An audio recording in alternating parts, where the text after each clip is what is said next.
What is up, guys? Whoever you are and whoever you are, welcome back to another video. Today we've got something really cool going on. Seriously, something super cool. Now, I don't know if I mentioned it in the past episode, but I was really looking up to today's episode. And there is a reason for that. Check this out. Today we got Laguna Seca, then Sunset Peninsula in the two different variations. Now, there's something really cool about these tracks. There are many manufacturers, racetracks missing from this game. One of the most notorious one, Daytona International Speedway. Apparently, Forza wasn't able to get the licensing for Daytona. So, again, I'm guessing what they did is, you know what, let's come up with our own version. Now, if you notice, there are many similarities between this track, Sunset Peninsula, and Daytona International Speedway. Well, here's the thing. Like I said, not only NASCAR races on Daytona International Speedway, but also the IMSA Weathertech Championship takes place its first day on there. And that's when the second version of this track comes in game. The Sunset Peninsula Infield version. This is the Speedway version. There's an Infield version, which is my absolute favorite version of this track. As much as I love NASCAR and ovals and stuff, I have to admit, the Infield version is just so good. And not only that, but I'm so happy that Daytona International Speedway wasn't in this game. Not because I dislike Daytona, of course I don't, I love Daytona, but the Forza version of Daytona came out so much better than the real life version. The real life Daytona layout, I'm gonna leave it on the screen right now so you can compare face to face with the Infield layout. It's like 70% oval. Forza's version, however, is like improved in that aspect, you know. This is like 50-50, and it's perfect for that reason. And not only that, but the layout, the track layout, the corners, everything is just so good. If you learn this track, it's just such a joy to race in this track, seriously, of Daytona. I think they got the licensing for Daytona Raceway later on, because you can see it's available on Forza 7. I'm not sure if it's in Forza 6, because I had Forza 6, but like on free games with gold. And you know what they do, you know, they take it away from you if you don't pay your membership, which defeats the purpose in my opinion, but whatever, that's Microsoft for you. So, as a consequence, this epic track, it's no longer in the game anymore. I'm not sure if it returned for Forza 2, Forza 3. At this point, by the time Forza 4 came out, oh my god, I had to mess up. Forza 4 was the game that really changed it all, you know, and solidified the saga's reputation. So at this point it was a solid product and everyone wanted to be here. Therefore it was much easier to get licensing for cars. For the second game, Lamborghini had already returned, and you know, so that was the deal. And like I said, as a consequence, we no longer have this awesome track available on the Forza series. Excuse the terrible driving, but I'm seriously having a hard time to keep this thing on the track. It's just, this car is just so heavy, seriously. I'm not even joking, I don't know the exact number, but I remember this car was available to choose it was a valid car to choose on the heavyweights championship on the professional league, you know. I don't know, let me know in the comments your opinion. What is your favorite track from this game? Mine, there are several. I can say a single one, like this is my favorite and that's it, you know. There are so many good tracks on this game. There is Blue Mountains, and then there is the Nürburgring. They somehow got the licensing for the Nürburgring. There's this thing, there's Laguna Seca, there's Maple Valley. It's such a joy, that track. There are so many good tracks. I think one of my favorite things about this game are the tracks, because the original tracks are just so good. And sadly, they also dropped Blue Mountains and Maple Valley later on. I think they. I think Maple Valley is like in Motorsport 7 again. But what I heard is it's no longer from Motorsport 4. I think, not sure. As a kid, I hated Blue Mountains because it was like, oh, this track is so complicated and it's kind of long. Yeah, that's true. And the you know, it was a very track full of elevations, you know, and it wasn't flat at all. This track is like kind of flat.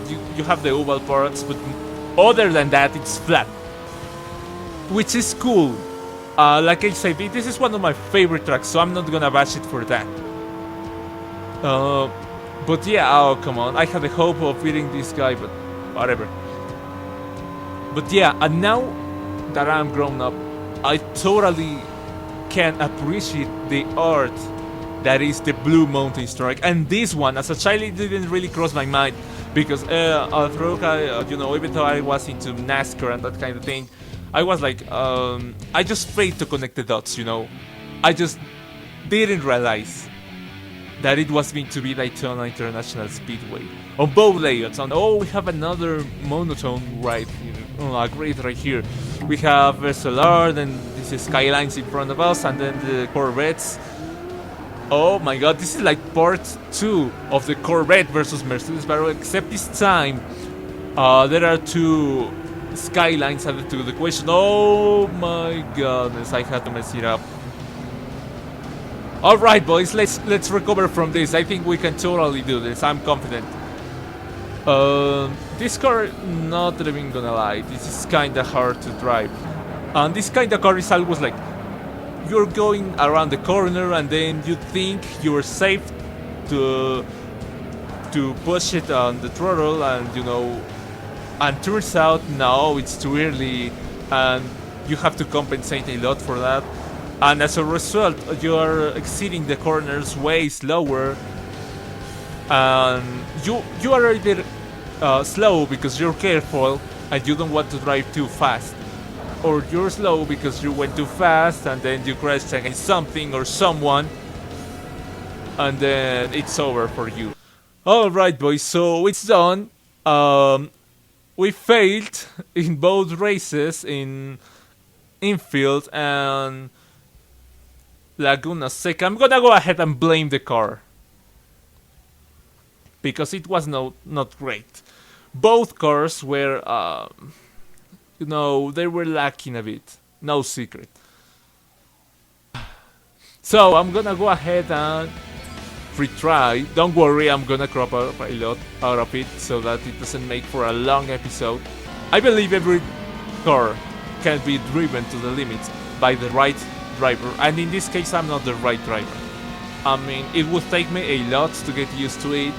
I would probably just give up at some point and be like, you know what, let's just throw some races leaks on it and and that's it, the problem is fixed. But for now, I think it's better if we try and be as careful as possible, and I did take a little bit of risk right there, but whatever.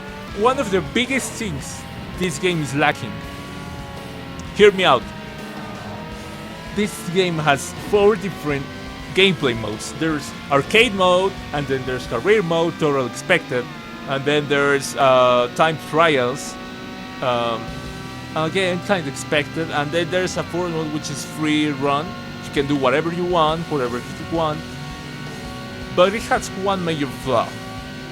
You cannot create your own customized races. It would make for such a good experience, seriously.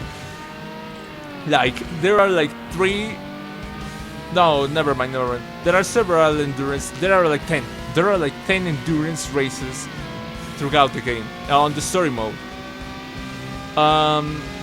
So, as a consequence, you get to race a car category, and even subcategory in the case of R-class cars like GT, GTS, P1. All of these have their own endurance dedicated race, which is cool. At the same time, multi-class races would be cool. Would make for a more realistic environment. I just realized I made a mistake. I was supposed to choose a GTS class car. Yeah, I'm sorry, guys. I messed up big time. I'm sorry. But if you guys are okay with it, we're gonna be doing 2 GTS class races when the time comes for us to do the GT, the R class, category. It's kinda hard to get used to R class because you have to. All of the sub classes are in the same screen, and then you know what I mean. I just totally forgot I had to jump all the way over GTS class. I think however, I think it was an BMW M3 GTR. Fun fact about the GTR: there are 2 GTR on this game. 2 BMW M3 GTR, and no, I'm not talking production and then race car version. I'm talking about the exact same car twice in the game. No, turns out one of them is like one number of car, and then the other is the other number of car. Now, what I'm wondering here is why did they think it was like a good idea to have both cars with almost virtually the same cars with minimal, almost nothing of a difference in the same game. Something I always liked about the V class, the lower class in general, D class, C class, they're so easy to drive, seriously. Except, of course, you're not going 150 on the straights and exceeding the corners at 120. But it feels good to have the car under your control 100%. It's just so cool, seriously, give it a shot. It's gonna help you improve, and then it's gonna help you practice your cornering, and then your braking, and then some more risky techniques, because there are some more risky techniques that you can practice. And then doing it with a fast car can be overwhelming, it is overwhelming. But if you grab one of these, you're gonna find it so much easier, seriously. So we're coming on to the last 2 corners. It was so cool racing on this track on such a good car that handles so well and stays on the track and does not spins around and does not have wheel spin out of the corners. But we're coming to the end of the last lap of the last race of this episode. I'm kind of surprised that we have a Subaru right there, and wasn't able to catch up. I know this car is turbocharged, so I think whatever. Let's just jump into the reward cards. I'm really looking forward to this because we won every single race. We've got a D class, total expected FTO. This would probably be a C class actually, because it's kind of fast. The Peugeot we got in the first episode was kind of fast. Oh, this is the 512.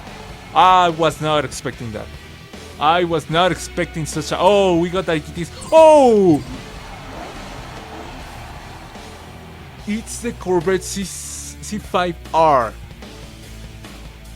This is one of my favorite race cars of all time. Seriously, oh my god, I'm so looking up to using it and track, whatever. For the next episode, we've got point-to-point races. I think this is like kind of a Japanese thing, whatever. We're gonna be doing that on C class and B class on the next episode. Thanks for joining me today, and I will see you guys in the next episode. Thank you.